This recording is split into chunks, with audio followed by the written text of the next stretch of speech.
पश्चिम दिशा और भी दिशा में जितने भी अरहंत सिद्धाचार्य उपाध्याय सर्व साधु, जिन धर्म जिनागम जिन चैत्य चैत्यालय हैं,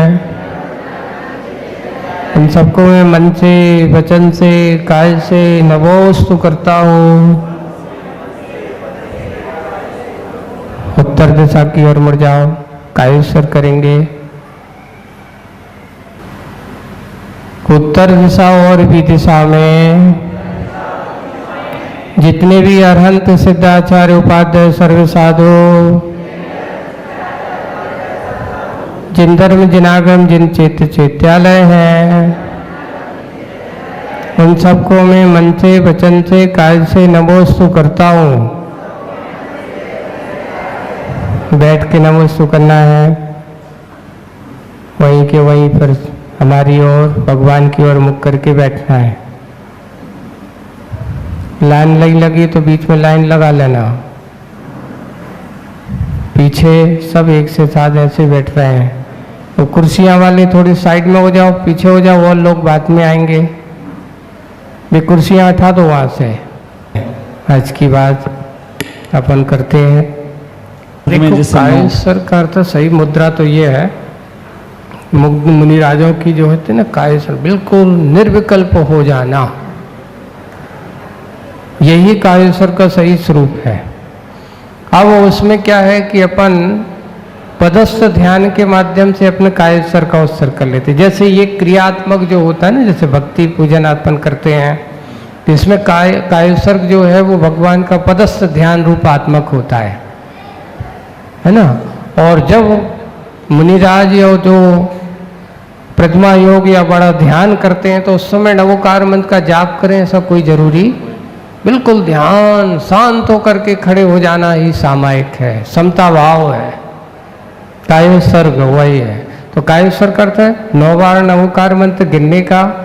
एक कायोत्सर्ग मुद्रा अलग है, वो कायोत्सर्ग करना अलग है। जब हम कोई पूजन पाठ या कोई भक्ति पाठ करते तो वो कायोत्सर्ग कर यानी 9 बार नवोकार मंत्र करना है ना।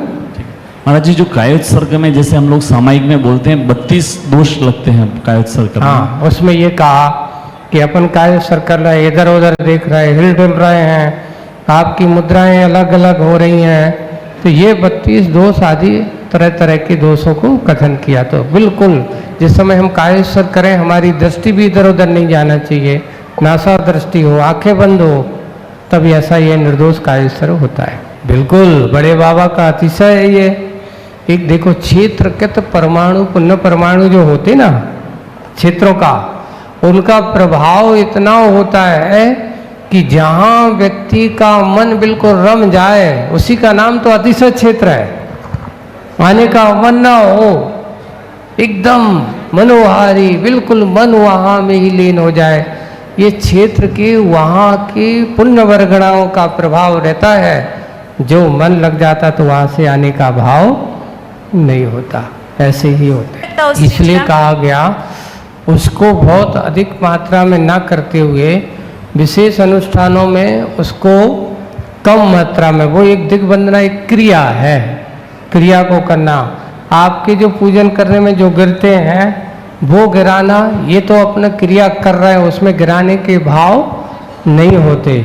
वस्तुतः उसमें पहले हमारे जो विधानाचारी या अनुष्ठान करने वाले, उसमें लिखा था कुछ लोग जल से करते थे, है ना, कुछ लोग पीले सरसों आदि से करते थे। अलग अलग दिशाएं क्रिया करने की अलग बात है।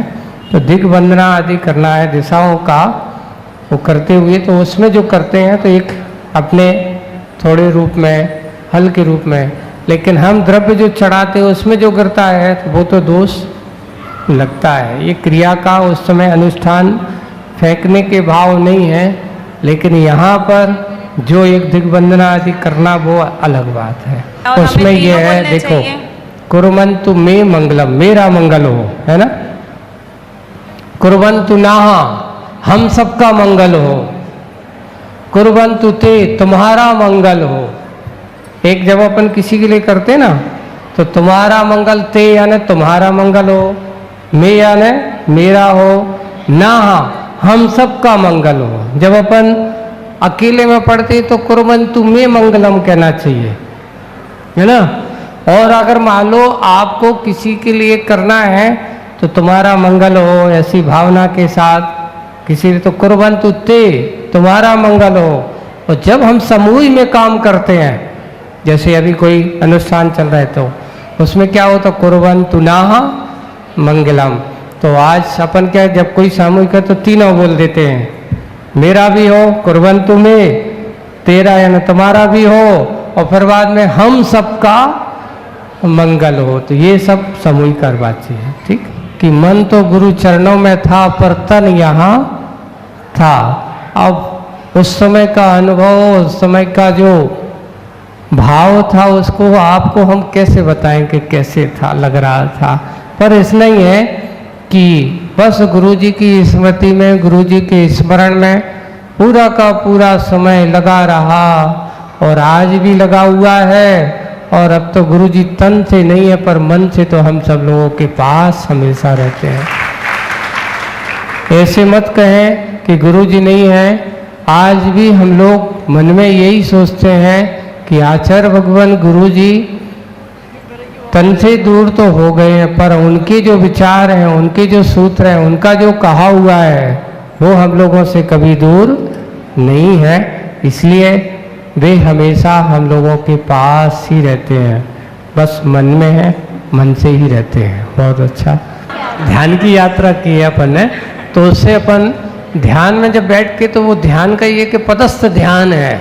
ये अभी अपन क्रिया में चलेंगे तो उसमें आराम लगेगा, लेकिन ध्यान में जब अपन बैठे तो शिखर जी यहाँ जा रहा हूँ, मैं बैठा हूँ, ध्यान कर रहा हूँ, ये इसको पदस्थ ध्यान कहा।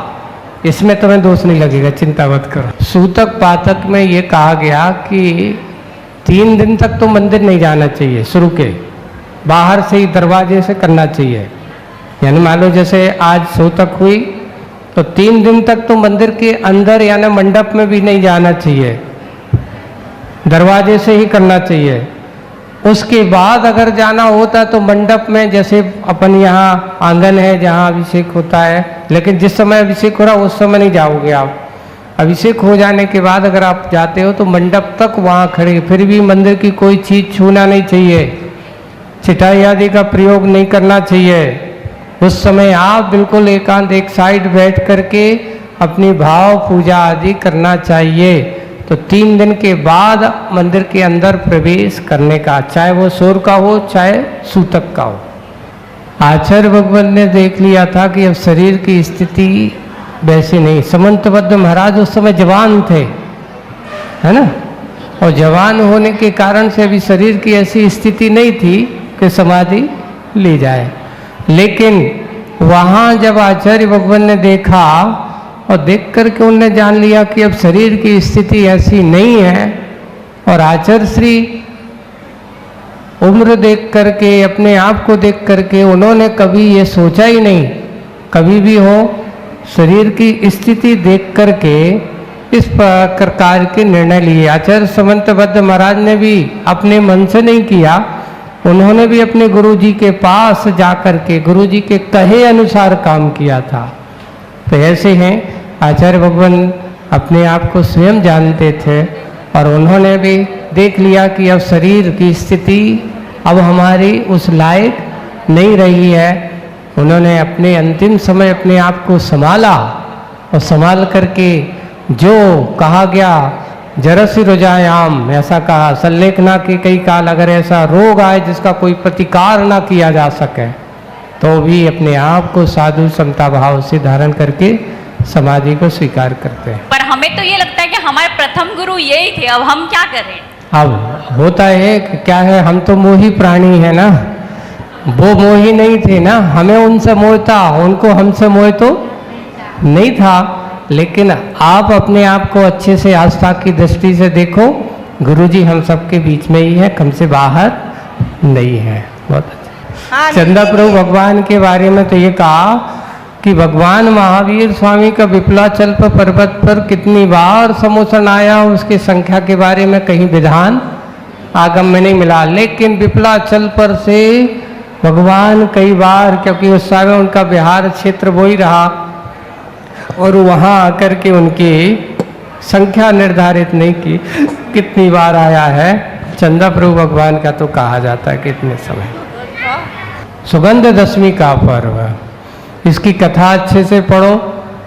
सुगंध दशमी का व्रत जो आपके एक शील व्रत की कथा उसको लेकर के कही गई है, और विशेष रूप से महिलाओं, और ऐसा नहीं है कि मात्र महिलाओं का ही ये पर्व है, पुरुष वर्ग भी उसमें सहयोगी होते हैं।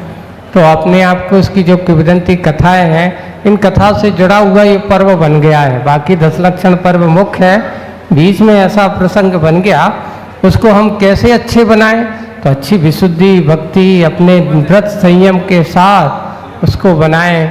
अब क्या होता है कि कुछ लोग इसको अपन सौभाग्य दशमी भी बोलते हैं, इसका दूसरा नाम है ना। और बुंदेलखंड जाओगे तो वहाँ एक नया नाम मिलता है, टिकल दशमी। बुंदेलखंड जाओगे ना तो वहाँ इसका एक नाम मिलता है, टिकल दशमी कहते हैं।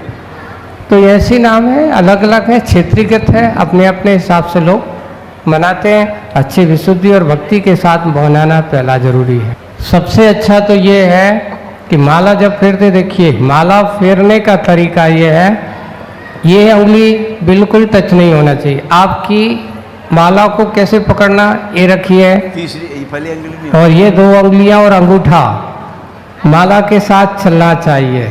कैसे चलना चाहिए, इस पर माला को आप ऐसे यहाँ करिए, इस पे, कहाँ पे, इस बीच की उंगली पे चलिए, माला को ऐसे फंसाइए और यहाँ पे घुमाइए। आप ऐसा करते जाइए अंदर की ओर, बाहर की ओर नहीं जाना। कहाँ जाना है अपन को, अंदर की ओर लाना चाहिए माला को हमेशा। तो माला फेरने का तरीका यही है, नाभि से ऊपर रहे सबसे उत्तम है ना फेरते समय। ऐसे भी नहीं, कई लोग या फिर अगर लेते हैं तो हाथ पे ऐसे रख लें और हाथ से अपना उसको फेरते रहें। तो ये उत्तम कार्य तो यही है माला फेरने का। और जैसे ही माला पूरी होती तो वहीं से, जहाँ पूरी हो तो वहीं से चालू कर दो, मेरू का उल्लंघन नहीं होगा। पुनः दूसरी फेरना है तो पुनः उसको शुरुआत अपन करते हैं तो सम्यक दर्शन ज्ञान चारित्रेभ्यो नमः, ऐसा करते हुए माला चालू कर दो।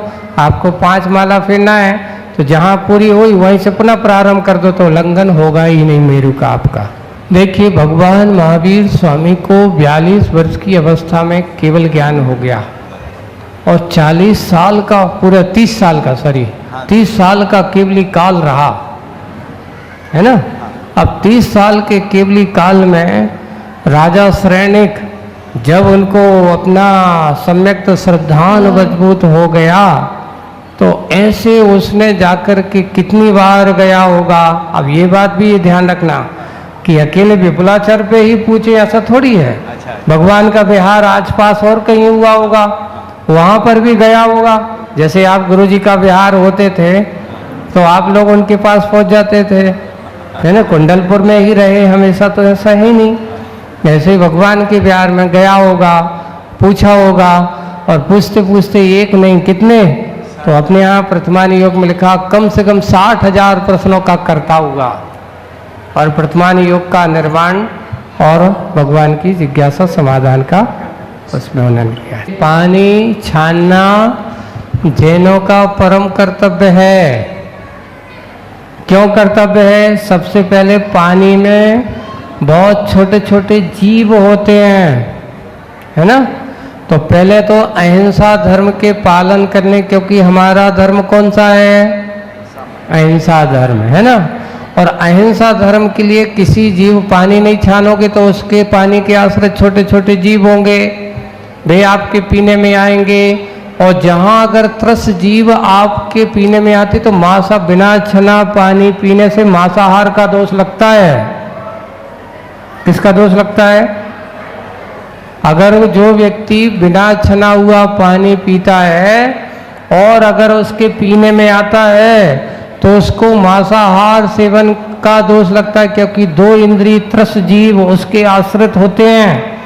और अगर उसके पीने में आए तो वे उसके लिए मांसाहार के समान होता है। यहाँ तक कि सुनो, आपके लिए मात्र जैनों के लिए नहीं है।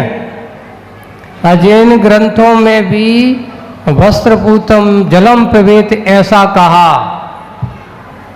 वस्त्र से छना हुआ पानी ही पीना चाहिए, वही पवित्र होता है, जिससे जीवों की और हिंसा ना हो। तो सबसे पहले पानी छानने से अहिंसा धर्म का पालन होता है।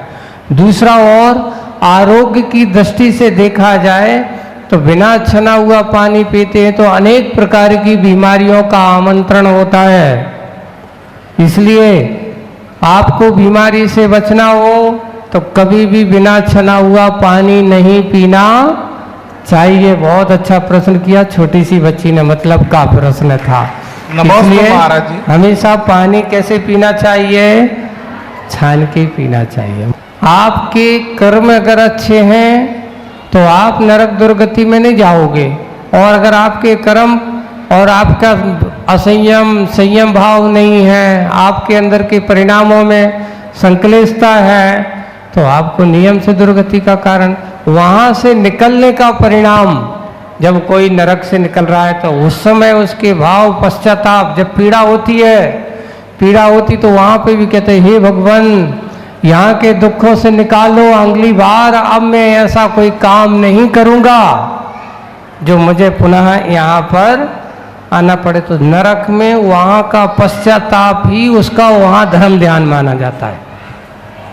वहाँ किया गया, मैंने पूर्व में किया था तो आज भोग रहा हूँ, हे भगवान अब मुझे ऐसा भाव ना मिले, वो पश्चातापात्मक धर्म माना जाता। वहाँ से उस परिणाम से वह निकल के मनुष्य भी हो सकता है, और जिसको कम पश्चाताप होता है त्रिंच आदि में पहुँच जाते हैं। लेकिन नरक से निकलेगा तो मनुष्य त्रिंची होगा।